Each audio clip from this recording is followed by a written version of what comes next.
Delete those files or you'll never work in this industry again. My boss snarled the words as he cornered me in the server room at 11 p.m. Unfortunately for him, the FBI backup drive was already sitting in my apartment, and the upload to federal servers was 90% complete. Did he really think threatening me would stop what had already begun? My name is Sophia Martinez, and this is how one thumb drive brought down a $40 million empire.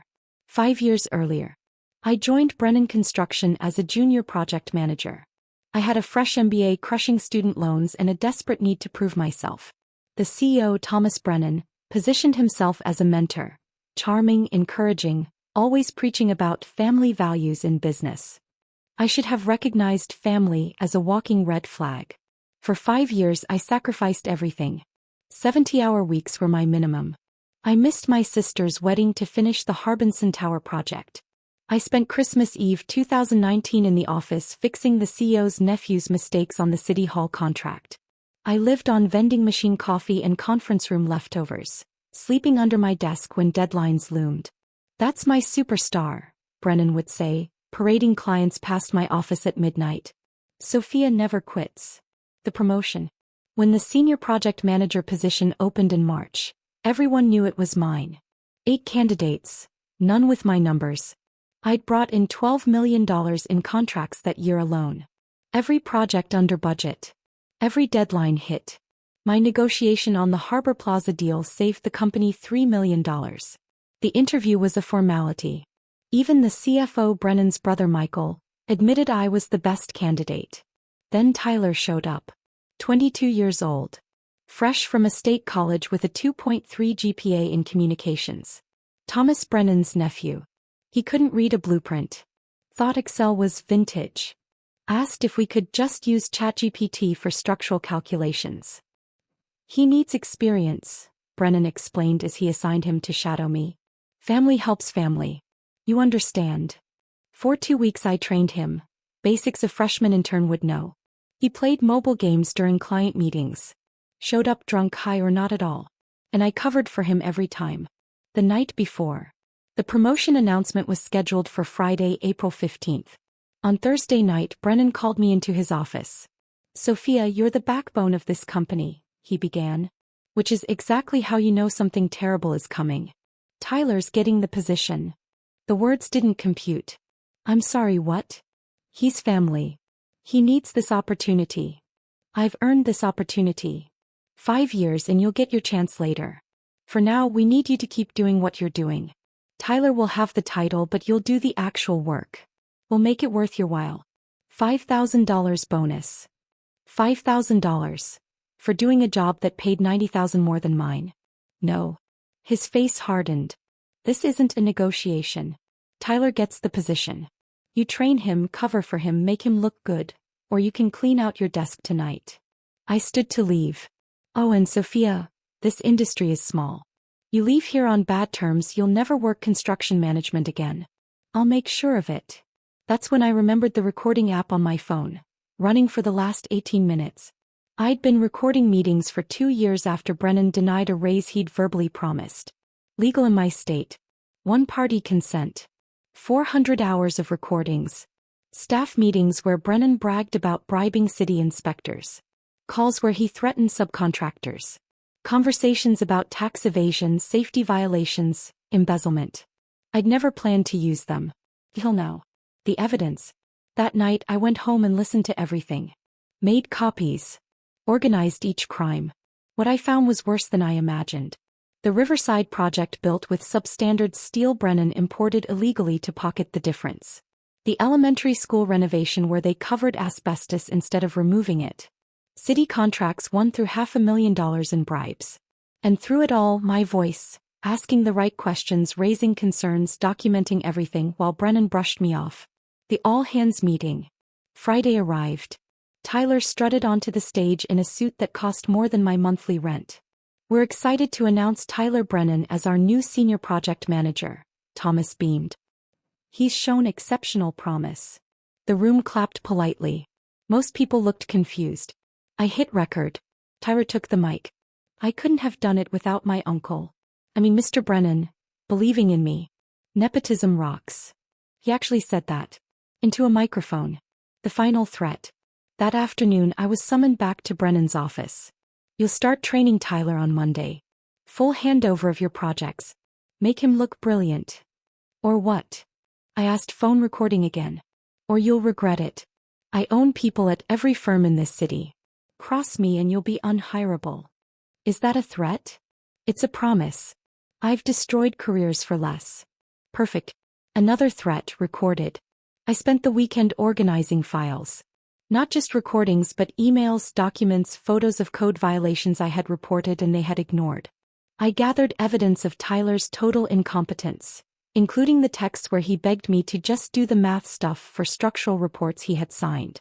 Sunday night I uploaded everything to 3 places.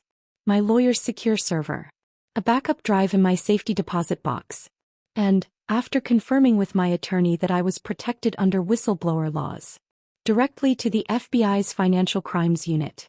Monday morning. I arrived early. Tyler was sitting at my desk, feet up, digging through my files. Oh good. You're here, he said. I need you to handle the Peterson meeting. I've got a golf thing. No. He laughed.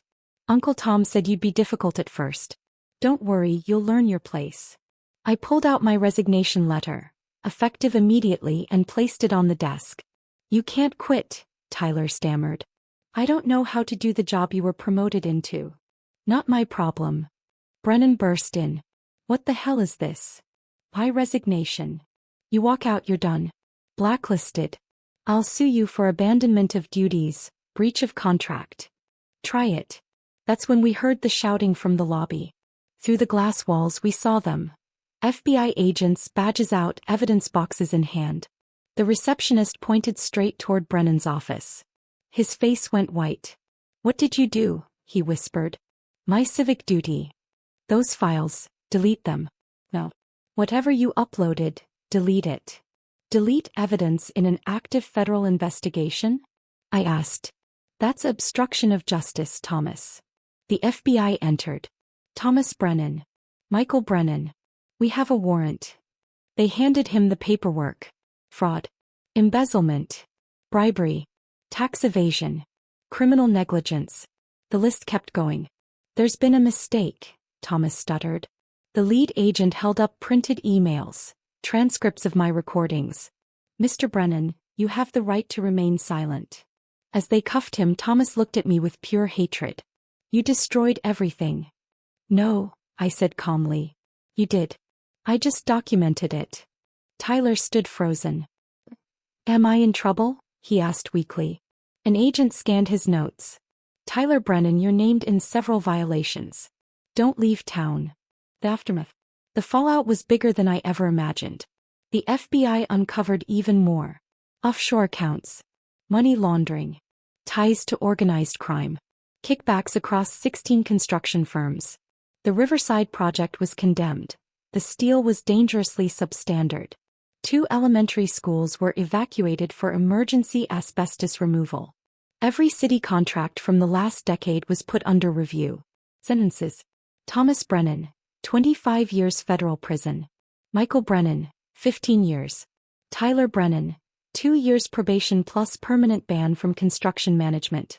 14 other executives. Various sentences. Whistleblower protections activated immediately. I couldn't be blacklisted.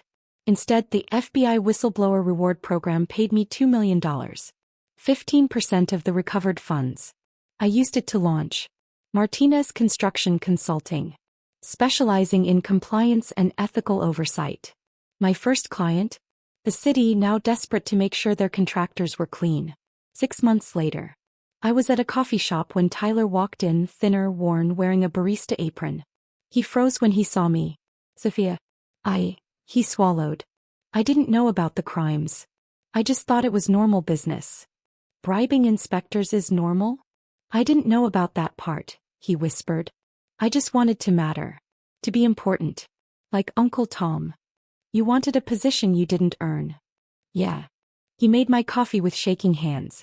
For what it's worth, he said quietly, you deserved that promotion. You deserved better than how we treated you. I took my coffee and left a $20 tip, more than he now made in an hour. The woman he once ordered around now made more in a day than he made in a month. Ernie has a long memory. 1 year later. My firm was hired to oversee the rebuilding of Brennan Construction's projects. Properly this time. Where Brennan cut corners, I reinforced foundations. Where he bribed and threatened, I documented and verified. Where he promoted family, I promoted merit. The senior project manager job I'd been denied? I created 10 such positions, each filled by people who earned their roles. My office now overlooks the city. Floor-to-ceiling windows facing the skyline. I'm helping rebuild the right way. On my desk sits a frame with 2 items. Thomas Brennan's email threatening to destroy my career. The FBI commendation letter. 1 promise. 1 justice. And the proof that the right documentation can take down an empire.